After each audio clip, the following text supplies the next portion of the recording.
Hey everybody, what is happening? I hope you're having a great day. Look, thanks for tuning in.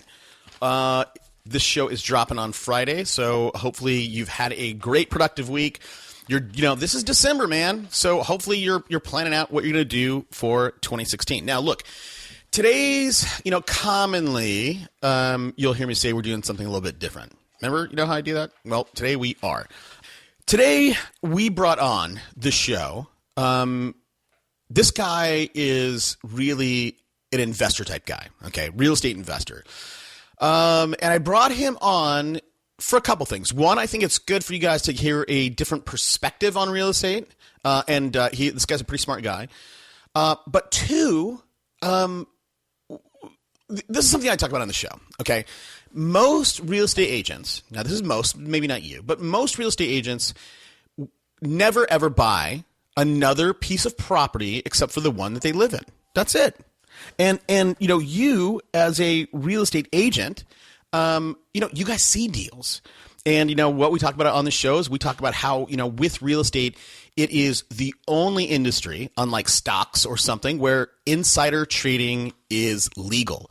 And what I mean by that is, you get insider information on if there's a divorce, if there's a death, changes in life, what somebody really, really wants or needs for the property. You guys know that stuff. And so when you hear it, I commonly, man, whether it's from people I coach or talk to or whatever, they'll tell me about a deal. They're like, oh, this fourplex, was going to sell for 180 grand. And I know I can get 320 for it. And I'm like, why aren't you going to buy it? And then the common thing that I'll hear is, well, I don't have the cash, and then the next thing I say is, look, I'll give you the cash. So we talk about, okay, let's get into what we talk about here. Now, we talk a lot about macroeconomics. And when you hear it, you'll recognize what we're talking about.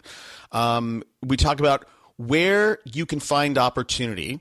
And what I mean by opportunity when I say that is, where can you find opportunity in residential versus commercial? Where can you find opportunity across the country? We also talk about how to look for opportunity. We also talk about fundraising. And this goes back to that opportunity that you see that you can't buy. There's $120,000, $140,000 of equity in that deal, but you don't happen to have the cash. That's okay. Money is everywhere. You can go raise the capital. So we talk about how to raise capital, the importance of the skill of being able to raise capital. And if you guys can think about this, raising capital, learn that skill, what you can do is in your real estate business, you can add a layer of wholesaling into it. And what that means is you find that property that is $20,000, $40,000, $60,000, $100,000 under market. Okay. And again, maybe you only come across one or two of these a year. Maybe you come across one every 2 years. It doesn't matter. You're going to come across them. So when you find a property that is clearly under market, all you have to do is write a contract, get it under contract, and then you can go raise the money. So if there is $50,000 in equity there, but you don't have the $200,000-$300,000 you need to buy it, well, put it in a contract. You can come to me and say, I'll say the contract. I just want 20 grand, 10 grand of that equity. And guess what? If I can write a check and flip a quick property and make 40, 50 grand, I'll do it. And it's not only me. There's lots of people who have capital that want to make a return. All right. We talk about the importance of relationships. Now, and you might go, yeah, Toby, that's pretty basic. That's pretty self-explanatory. But, real estate's a unique, and it's something I think important to recognize how important relationships are, and how many relationships it takes to get one deal done in real estate. We talk about prospecting. We talk about building your list. There's a lot of stuff we talk about here. This is one that I think you might listen to the first time and go, yeah, pretty good. But when you listen to it again, you're going to go, yeah, there's a lot there. So I hope you like it.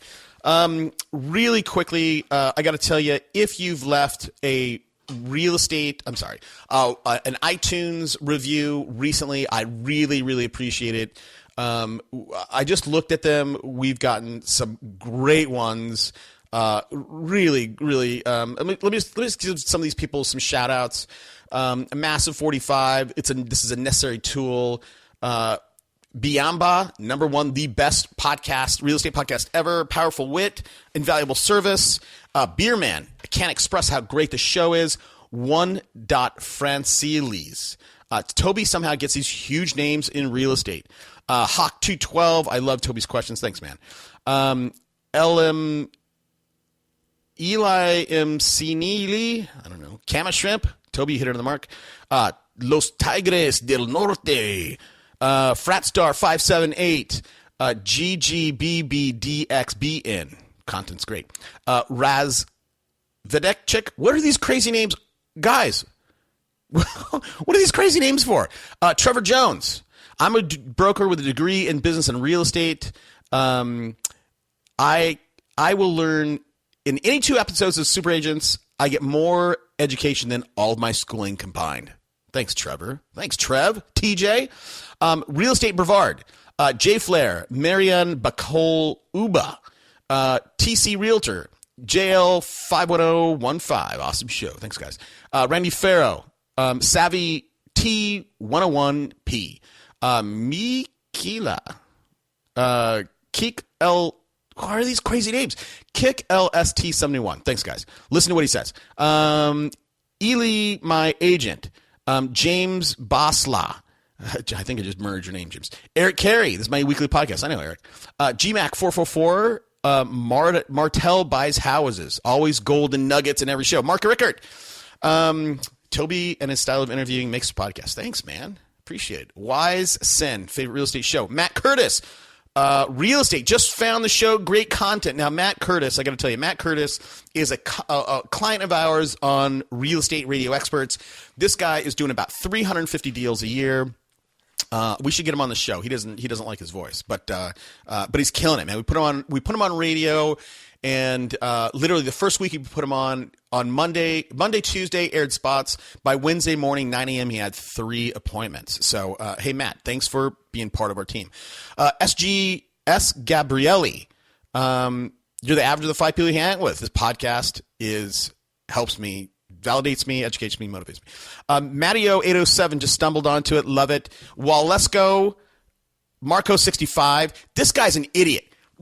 Sorry. Marco65. Let me tell you, all of my reviews are 5 stars. I appreciate that. Marco65.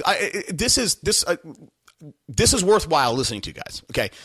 This guy, Marco65, here's what he says. Jack of all trades, master of none, lots of buzzwords thrown around here, no real substance. Let me tell you why this guy's an idiot. My 13-year-old wanted an iPhone 6, okay?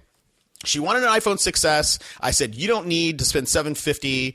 I'll buy you a used 6. That's all you need, right? I think she can she's dealing with an iPhone 4S right now.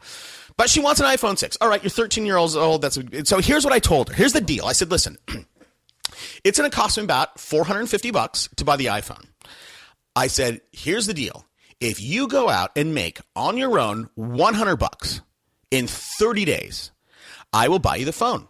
You go make $100 in 30 days, I'll buy you the phone. Is that a deal? That's a deal. We wrote up a contract. I signed it. She was all happy. Okay. So the first thing she does is she goes and she tries to wrangle her little brothers, charging her little brothers are 7 and 11. Their rooms are filthy. The house cleaner will come on Tuesday, on Wednesday. There's clothes all over the floor, especially the 7-year-old. So she wrangles the 7-year-old and says, I'll clean your room for you. Cause I'm always saying, hey, pick up your room. I'll clean your room for you. And the 7-year-old's like, fine, how much? And she goes, $15. And I found out about this afterwards. So she charged, good for her, little entrepreneur, but she charged her little 7-year-old brother $15 to pick up the clothes off his floor. So I couldn't take that away from her because she did the work. But I said, listen, that's not the deal. You have to go earn $100 and now $85 outside of family.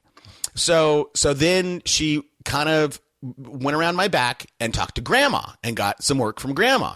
And she's like, well, that's out of our house. And I said, okay, fine. You can keep the money, but you got to earn it from people that you're not related to. You got to go out. You got to be an entrepreneur. You got to find new customers somewhere else. So so I said, hey, she's a great drawer. So I said, hey, let's sign you up on Fiverr. She got some gigs on Fiverr. Literally within one day, she made like $10 drawing dragons for one girl in Italy. Or no, drawing chickens and dragons out of the country. So she made some money. And then, she's all upset if she can't find any work to do. So she's like, oh, I'll sell candy at school. So, mom takes her to Costco, buys the big $13 4-pound bag of chocolates. And I said, count them up and do the math, and you should at least get a 2x return out of that. So she's doing that. Sorry, this guy Mark. When I got the phone, the battery wouldn't hold a charge. I wish I could tell you this guy's full name. The guy's an idiot. So I said, hey man, let me return the phone. Literally like day 2. Let me return the phone. The battery doesn't hold charge. He said, no. And finally, I just said, "Listen, I'm going to eBay, and I'm gonna, I need to return it." So eBay said you got to return it, and then he threw a fit, and then I went to AIM American Express. I said, "Listen, I'm just trying to return this thing. Just cancel this. Put it on hold." This guy got so mad. He said, "You messed with the wrong guy this time." Like he's, I don't know if you ever watched Nacho Libre. You messed with the wrong guy this time. So he said, "You messed with the wrong guy this time." The guy wrote a letter to the Better Business Bureau and said that I was committing credit card fraud because I ordered it on my business account, which I didn't, and then I canceled it. So I get a letter from the Better Business Bureau. Then he writes a letter to the Federal Trade Commission, the FTC, because he said that I was committing credit card fraud because I wanted to return his phone. And now the guy finds my podcast and leaves me a 1-star review. Now I'm telling you that, guys, because be careful who you do business with. You as a real estate agent, you honestly, you need to have an A+ rating with a Better Business Bureau. You don't need somebody giving you bad Zillow reviews or Yelp reviews or anything because of some petty person. So, that's my little tidbit. All right. So Marco65 says I'm a jack of all trades, master of none. He should look at my bank account. The Real Roz 1. Fantastic, Dan. Bro, most insightful, Joe G313. All right, guys, I know that's been a long intro. I appreciate you sticking through it. Let's get to the show. Welcome to Super Agents Live. This is the one place where you can come and hear the most successful people in real estate. You'll hear how these super agents built their businesses, how they stay productive, and how they stay motivated. Who am I? My name's Toby Salgado, and I made my first $1 million in real estate. Yeah. And I'm your host for the next 30 minutes while we talk to yet another amazing real estate entrepreneur. Stay tuned. Let's go! Yeah! Today on the show, we're doing something a little bit different. Today's guest is a professional real estate investor. That's what he does. He also teaches people how to find deals, raise capital for real estate investments. He also has an award-winning podcast that I've been on called Cash Flow Diary. Practice what you teach. I'm thrilled to welcome my buddy Jay Massey. Hey, Jay, thanks for taking the time out, man.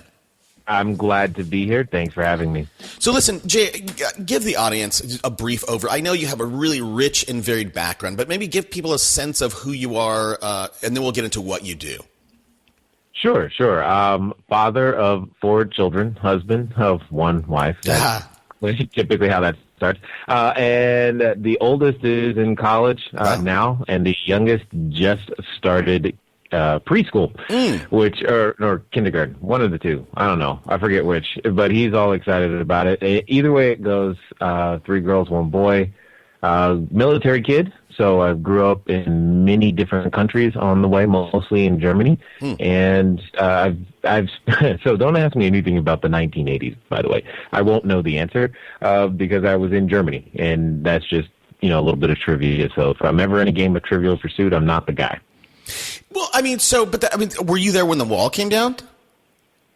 That right after that, or right during that process is exactly when we left. So that's when we finally came back to the U.S. So I did get to visit what was then the Eastern Europe, East Germany, Czechoslovakia. I've seen some things that I think many kids today should be exposed to, but obviously can't be.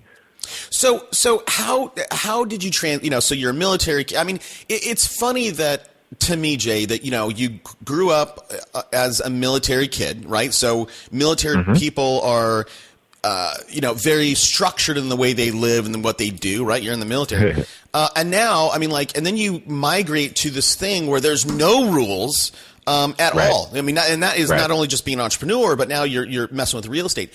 How did you, from growing up in how old are you, Jay? I am 40. Oh, you're 40. I'm 45, man. You're younger than me. So where did you learn your craft? How did you go from, again, being, not even US based, now US doing real estate? How did you learn what you do? Yeah. Well, and that's the thing. It's I think any craft, if anyone breaks it down, takes little bits and pieces. It's an amalgamation of a lot of things that I've done in the past. And I think that's true for anyone who does anything. At first you just started, for me, I started selling stuff. I've done door to door. I've done carpet. I've done yellow page ads. I've done the network marketing. I've done lots of sales, just pure. And I've done the inside sales. I've done the phone sales. I've done the cold calling. I've done all of those things. So that was just, a chapter, but that's just only one part of the skill set. And then for a time, I started competing in professional speaking competitions, and that was for a time. And then there was a time when I thought I was going to be an actor and a model. Sorry, I chuckle, but you get the point. And all of those skill sets required specialized training in each of those things, but they come up to being who I am today. But when you talk about the military upbringing, what it does provide is exposure to a bunch of different cultures, a bunch of different people, and understanding the need for relationships, which is the foundation of real estate. And I think I've come to this realization recently. Many people have trouble getting started in real estate, specifically because it's one of the businesses that requires the most number of relationships to actually execute one transaction. That's the challenge. With many other businesses, you don't need nearly as many relationships to actually get your product or service on the market and get it sold. When it comes to real estate, that's a completely different story.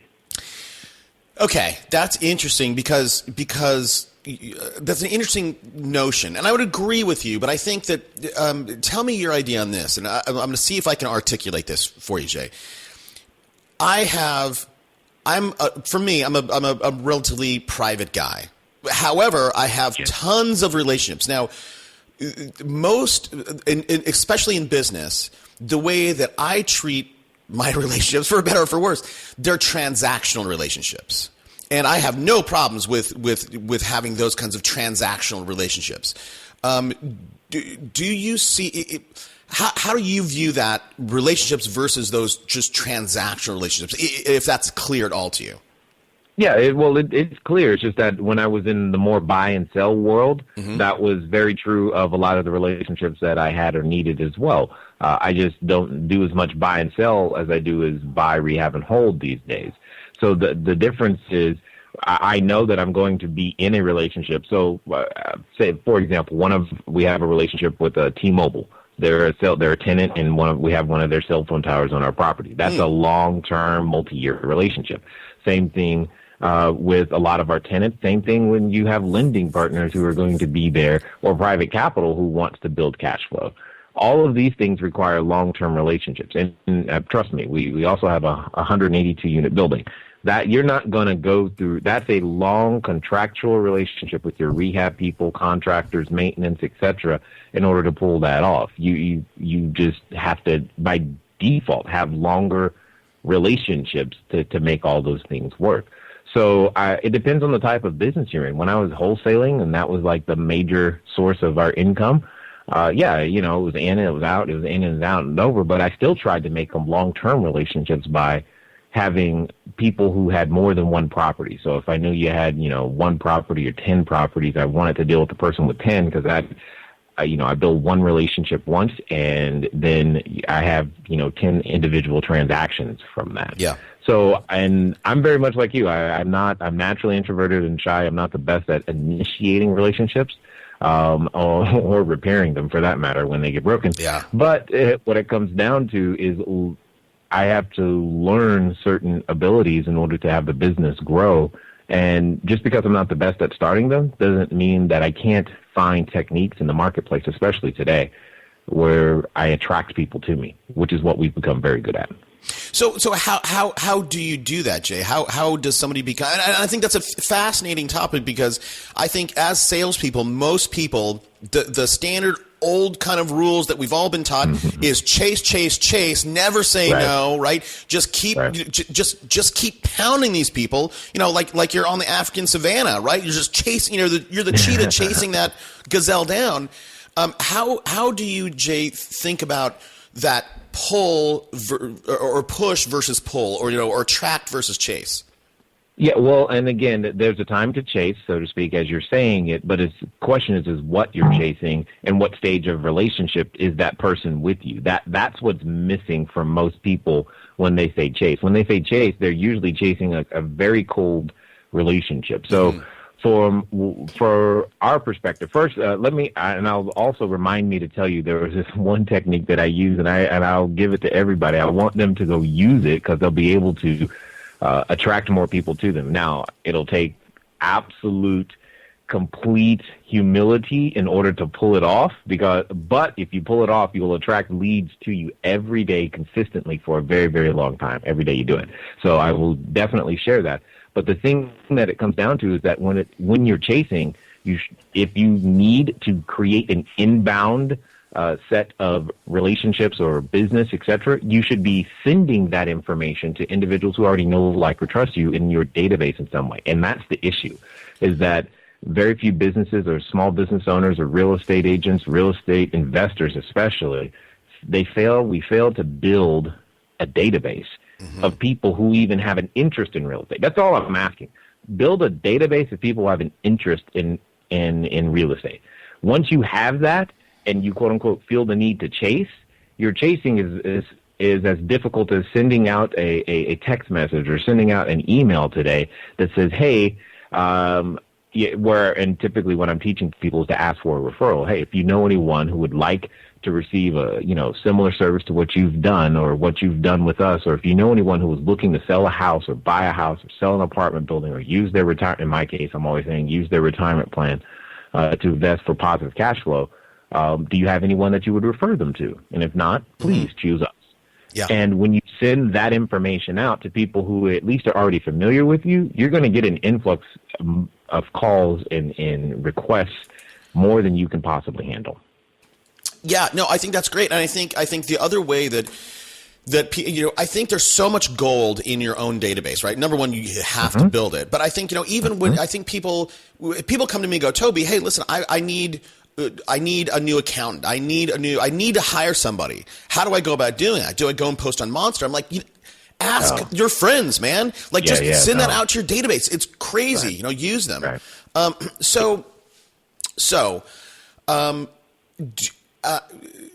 Have you ever had Michael Mayer in your show? 7 Levels of Communication. I have. Does not ring a bell. No. You should get that guy on your show, man. That's all he talks about is how to build. He's written a book on it, and it's especially for real estate. So how, in terms of tapping that database and sending that email out, hey, do you know anybody that's, retirement, blah, blah, blah. Do you do it in sort of a direct ask, or are you doing it very lightly? Depends on the need and the urgency. So in general, anyone in our database, we produce 6 pieces of content a week. So 3 videos, 2 audio podcasts, and 1 written article. So, and those are it's 100% content, period.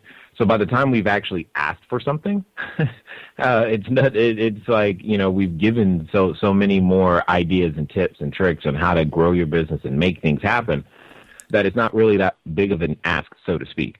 And we primarily do it in one of 2 ways, either on the right-hand side or the bottom of our page on our website or on an article, or just at the bottom of an email that's usually preceded with some sort of content. Now, that's the soft way of doing it. When we're direct, it's an email that is directly asking for those types of things. But those probably, I'd say, go out maybe once, twice a month at this particular moment, if that. Yeah, I mean, look, I mean that's great. I mean, this is Vaynerchuk's jab, jab, jab, right hook, right? Give, and then ask. And it's, you know, when you do that, it's not really an ask. So just in terms of tapping your database, you create 6 pieces of content a week. How often do you send out emails to your database? 2 emails, one on Wednesdays, one on Fridays. So the Wednesday email says, here's the new article, and oh, by the way, here's some videos you may have missed. And then Friday is, here's the videos, and here's some podcasts you may have missed. So that way everybody knows about both, or all the mediums with which we try to communicate. That is so great, man. That is really great. Now, I'm sure you being the smart guy that you are, so Wednesdays and Fridays, have you A/B tested this? I mean, have you tried sending it out on Saturday? I mean, is there a reason that you send out? Do you get higher open rates on Wednesdays and Fridays? Yeah, yes. At the end, what happened for us was, it turned out the reason Wednesday and Friday originally got chosen was we were looking at our podcast downloads. We were looking at when they were going up and down and spiking and falling. And we noticed that when we sent out communications on Wednesdays and Fridays specifically, it leveled out throughout the entire week. So we're seeing really, really massive, spikes during the beginning of the week. And then it just would drop off. And the same thing with emails, opens, and clicks, etc. So Wednesdays and Fridays have been very, very good to us. Probably the only other better day is a Tuesday in terms of sending out information. So Wednesdays and Fridays, though, tend to work for us. But Tuesdays is usually when, for our members, we do our live Q&As. And let me give you just another data point that you can acknowledge, throw away, or whatever. So you may or may not know, we have, as part of our podcast, we have a radio advertising arm. When I say radio, this is get in your car, AM, FM radio. It's called Real Estate Radio Experts. So we go out as an agency and we buy commercial airtime for our clients. Now, here's the deal, Jay. What we found by tracking, we found that Wednesdays is the worst time to do a radio spot. So typically when we buy radio, we'll buy Monday, Tuesday, Thursday, Friday.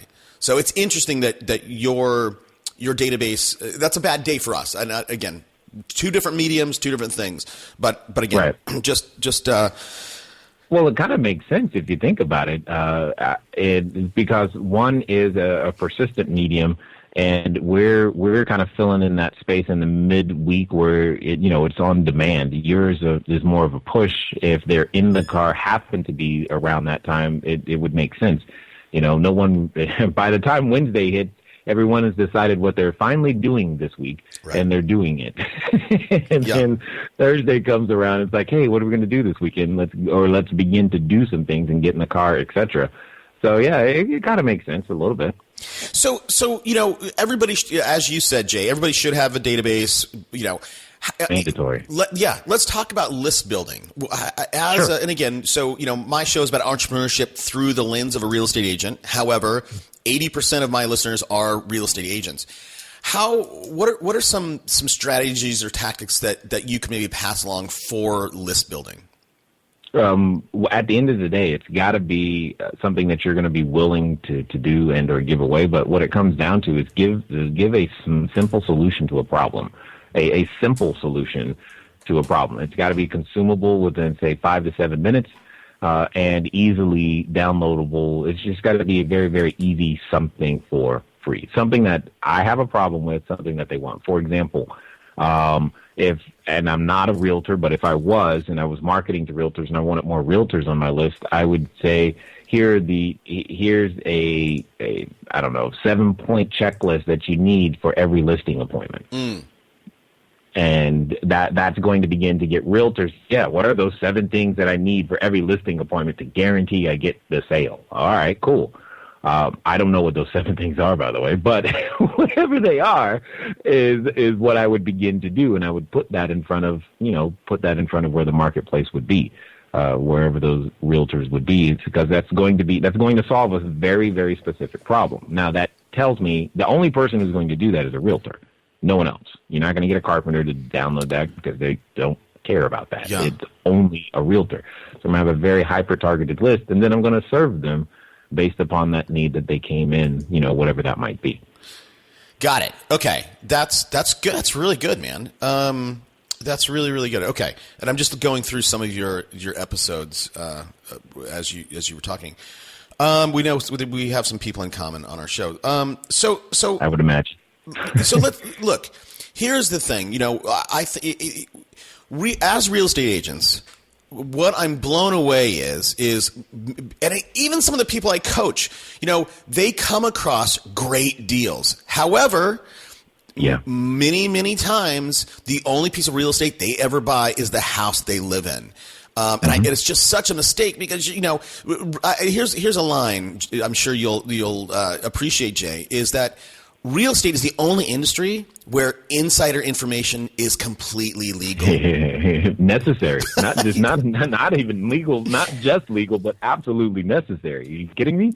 Yeah. Well, again, so, people find deals all the time and they don't. And why didn't you buy that? Right. And they'll say, well, I didn't have the cash. And I go, well, you can go raise it. So let's talk a little bit about finding deals and how, as an agent, you can capitalize on those deals, even if maybe you don't have the cash in the bank.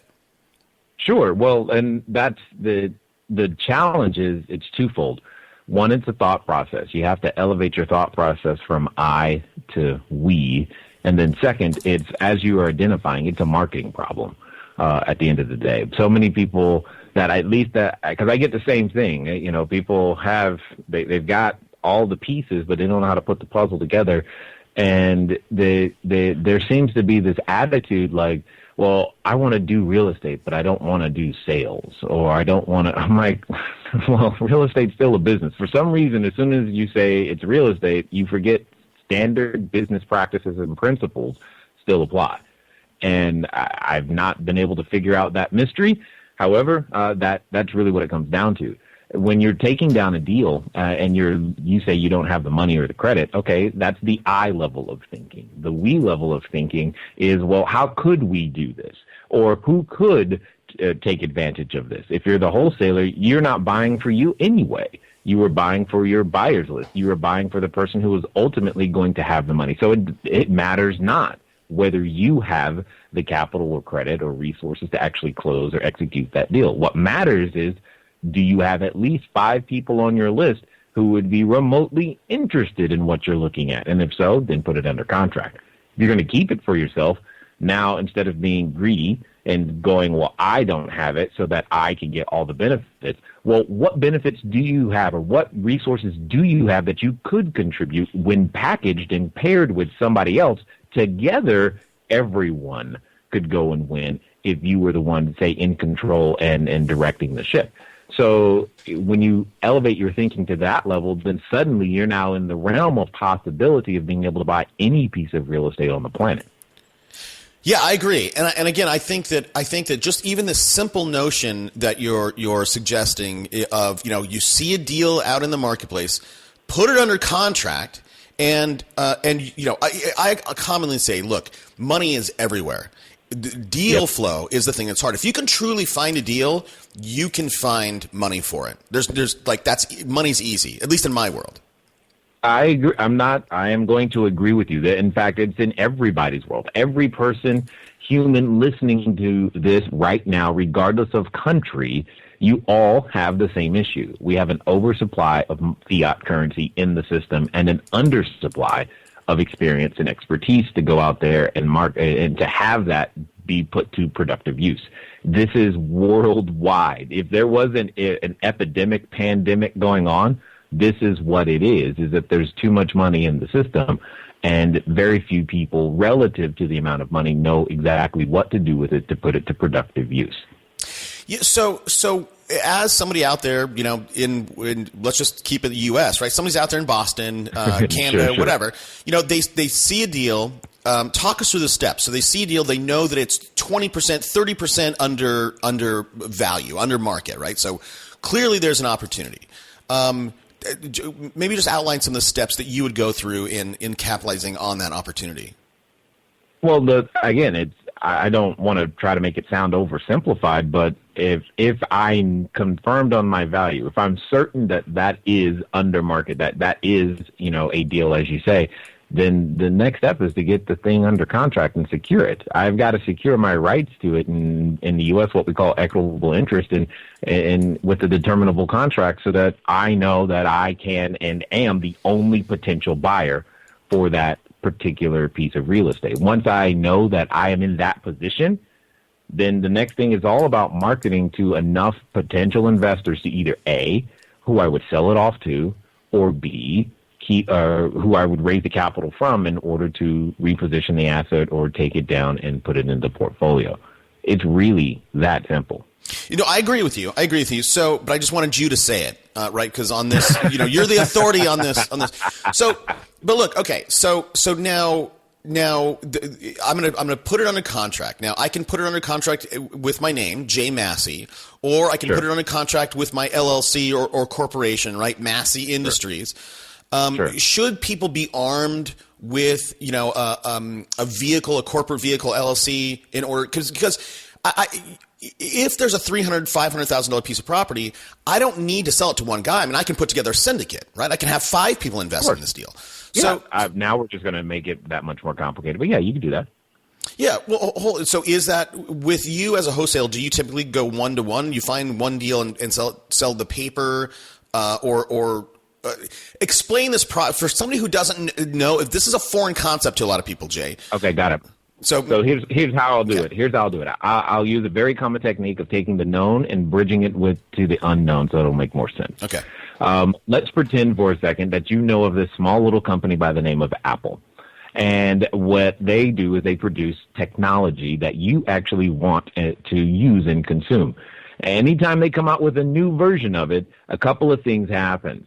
1, people get excited. 2, a line forms to be the first ones or to have it in your general area. Outside the store, people camp out. Now, those lines, only because there's something of value on the other side inside that door, that position in line is now valuable. It's valuable because other people do not or choose not to use their time, efforts, and energy by sitting in that line to get that item, even though they still want it. And you have heard stories of individuals standing in line on behalf of other individuals so that everybody could have the new iPhone, Apple Watch, or whatever it is that they were making this week. This is the exact same thing, except, and when you're standing in line, I'm calling that your escrow period. When the moment you get in line is when you put the property under contract. You don't need the money until the store opens and it's actually time when the cashier says that'll be $49.95, please. That's when you need the money, and you have all that time to go find a replacement to stand in line. Some people do it, say, hey, look, you buy my iPhone, I'll stand in line for you. Some say, give me $50, I'll stand in line for you. Some say, hey, you know what, for every iPhone you buy, I want $30 as a fee. Some, maybe you can do this as creatively as you like. The point is, you can do the same thing with real estate. And when you realize that, you just go figure out what pieces of real estate everybody wants, and then you go stand in line for it. That's really that simple. Yep. No. And I think that's a great example, your Apple example. The other piece, though, with real estate, right, in the Apple situation, supply is virtually unlimited, right? There's some, but with real estate, right, with the one deal, I mean, supply is finite. It's that one deal. And again, that's so valuable. I think you explaining this to people that this is, you could either do this full time, or you could do it, as an add-on to your current, business. Where do you, now I know, Jay, you do this across the nation. Do you see in terms of a market, where do you think that is opportunity today? And we're recording this August 2015. Well, the opportunity, value is in the eye of the beholder. Okay. Opportunity exists in every market. And you also have to, because when you say, where do I see opportunity? The question that comes to my head is, are we talking residential? Are we talking commercial? Are we talking, derivatives of real estate? What are we talking specifically? Because opportunity is, it's everywhere. That's part of the problem. Yeah, no, I agree. You're 100% right. So let's talk about residential. Because I think that's more, I think, residential. I think people can get their head around that better than commercial or some kind of derivative. Sure. Okay, well, with the residential side of things, I'm going to go macroeconomic, and that's where the basis comes from, is so long as, the powers that be continue to print money, the population, yes, you listening to me right now, unless you are holding something that has utility value, you're becoming poorer. I can't even say it. Your money is becoming worth less every day, every minute, every second. No matter how much fiat currency you're holding. So long as that's the case, when that happens, you need to be concerned about the types of, when people, have less resources, where do they flock to for shelter? Because, as far as I know, people have always needed a place to live, work, play, or lay, and that's usually done on real estate. So I like apartments for that reason. I like the lower end of apartments for that reason.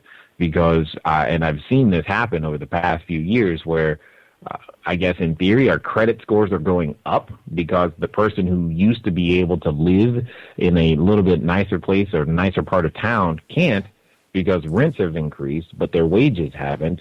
And therefore they're being forced down simply because their money and their dollar doesn't go as far as it used to. Same is true when you look at, real estate outside of the U.S. This is why you have expats go into various other countries because the dollar goes further. So we tend to seek out value. Where is my dollar going to go the furthest? And, what I tend to call targeted Walmart style property, the lower end of the spectrum is where I see the opportunity specifically in apartments and some sort of multi-tenant, multi-use type of thing. Okay. And just one clarification, you said fiat currency a few times. Just if that people don't know what that is, that's basically just our dollars used to be backed by gold. Today it's backed by nothing. It's just like the government says it's this, so that's what fiat currency is. So, okay. So apartments, is there any in terms of geography, right? I mean, where do you see, is it LA? Is it San Diego? Is it Boston? Omaha, Nebraska? Got it. Now, well, here's the thing. People are, last time I checked, we also like sunshine. And so there's always going to be opportunity where there's good weather. However, you should also, think about, natural resources, water, being one of them, as well as natural gas and or oil, where those things are, they can't exactly be moved, easily. So, Texas can be great for these types of things. California to some degree, but we have we're dependent on other things and other places for water. So that could be a challenge. There are many places all along the eastern seaboard of the U.S. that you could almost pick any of them and not really go wrong. Simply because of their cost of living is appropriately priced or more appropriately priced than many other places. And also think about places where food is grown. The Midwest is awesome for that very type of thing. Think about when you start to think about the natural things that a human being needs, where to put, dollars in terms of real estate becomes very, very obvious.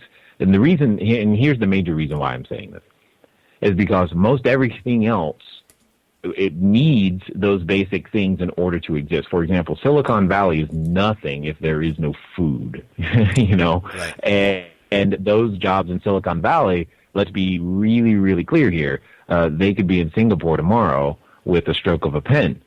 And I'm always concerned about resource-based jobs or jobs that cannot be offshored. That's what I look for inside of a stable, real estate market. So, some states of note, definitely Tennessee, definitely Georgia. I can see that North Carolina being a decent one as well. But those have jobs that are not susceptible or as susceptible to other places to, jobs being offshored overnight.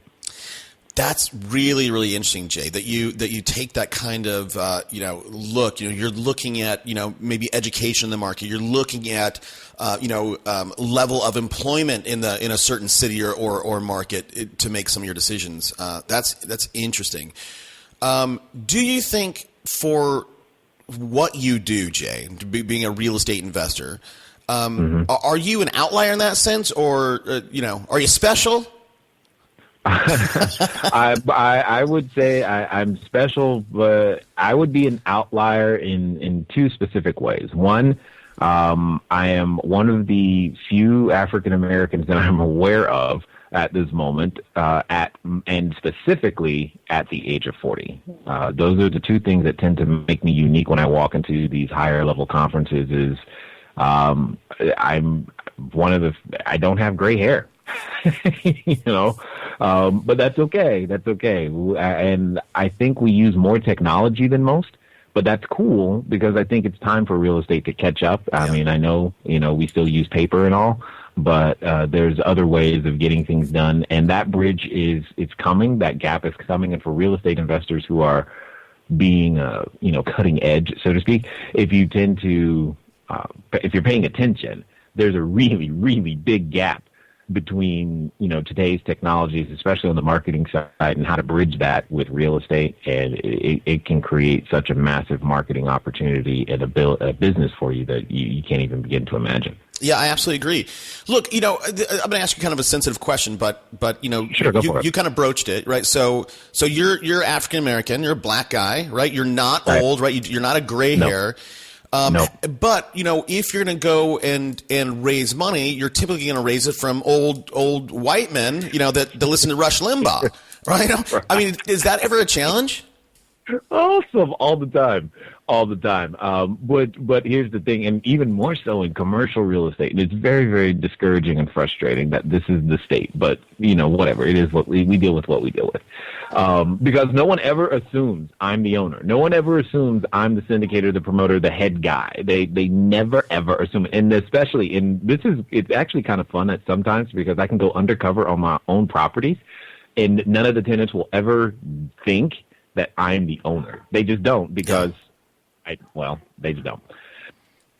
So at the end of the day, though, it's not about me.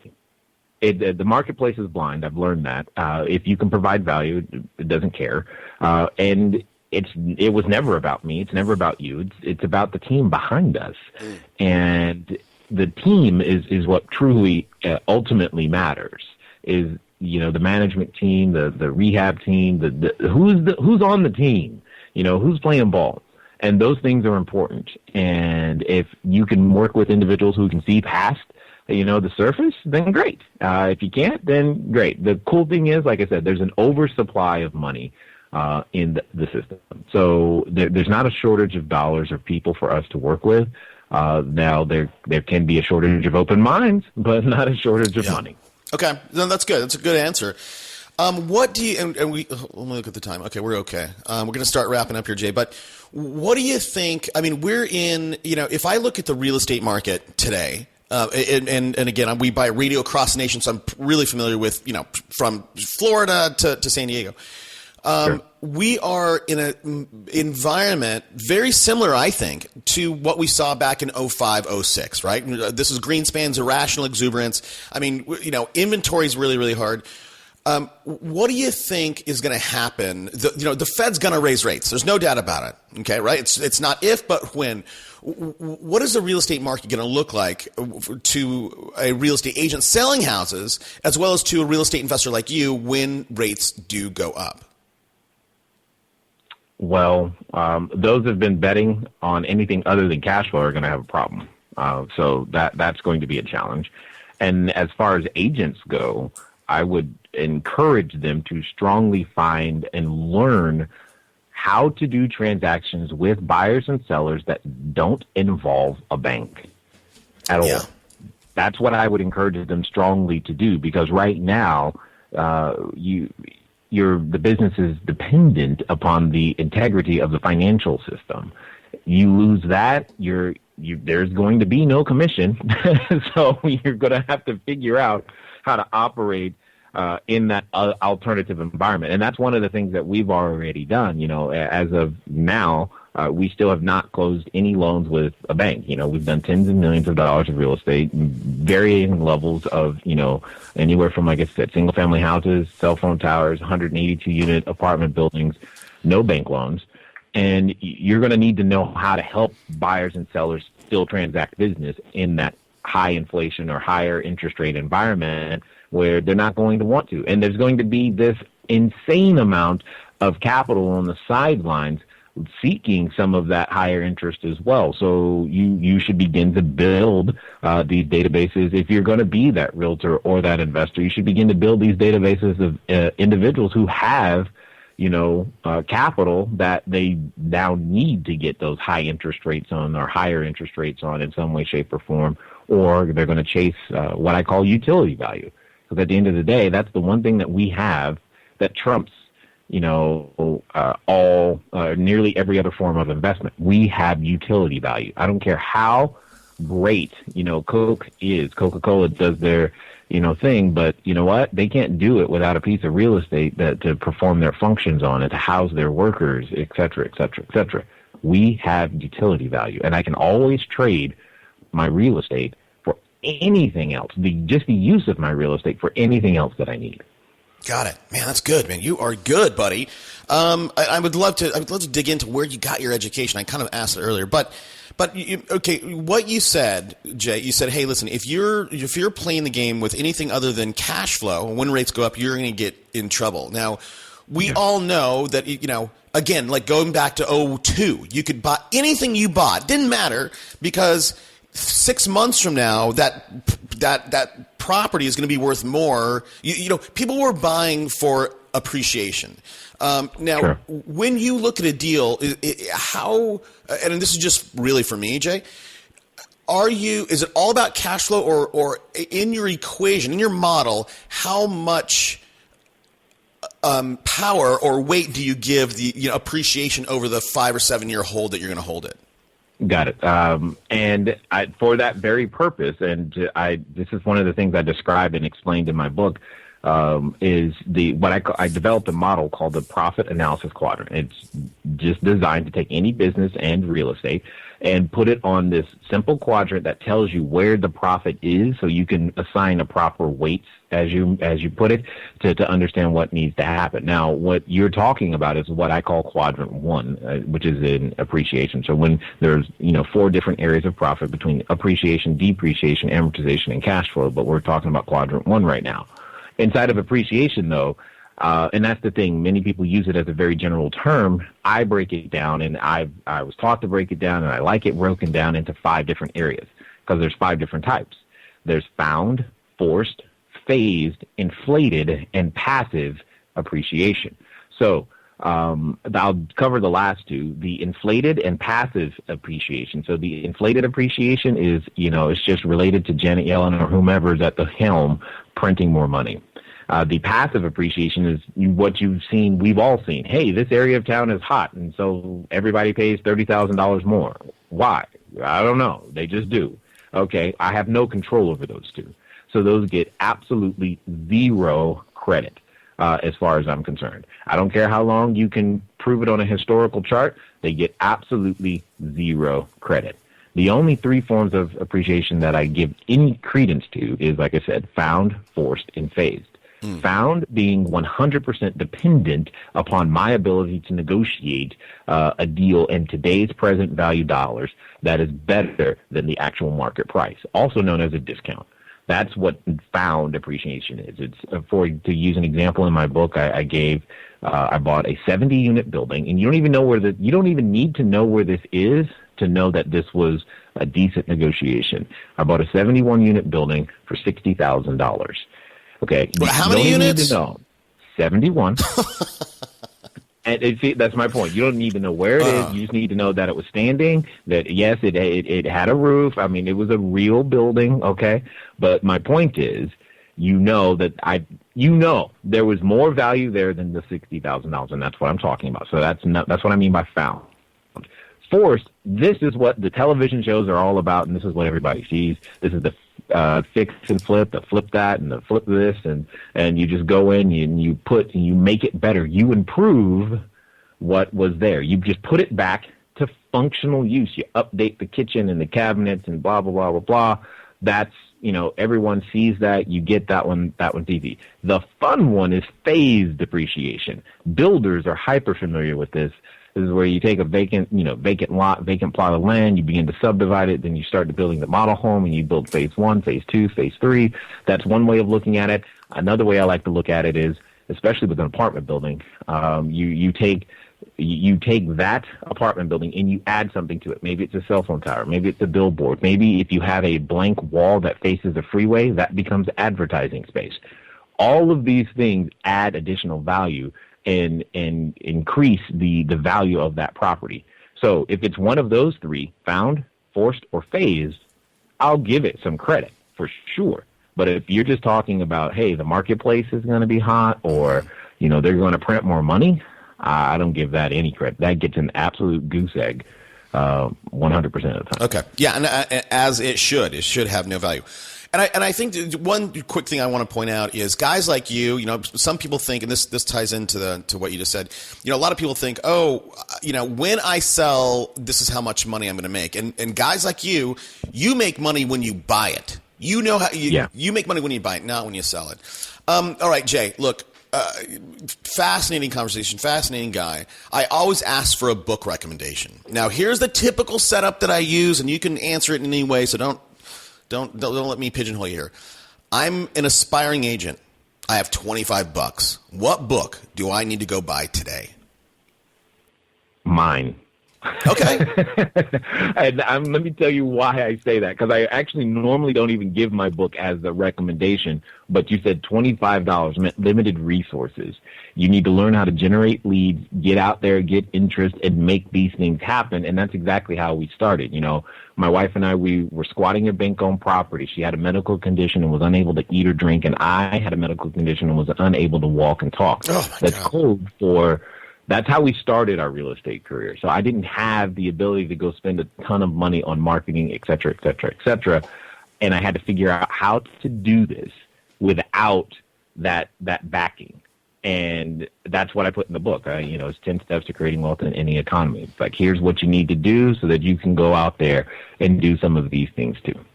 I got it. Now, and so I'm looking at it right now. The name of your book, is it just Cash Flow Diary?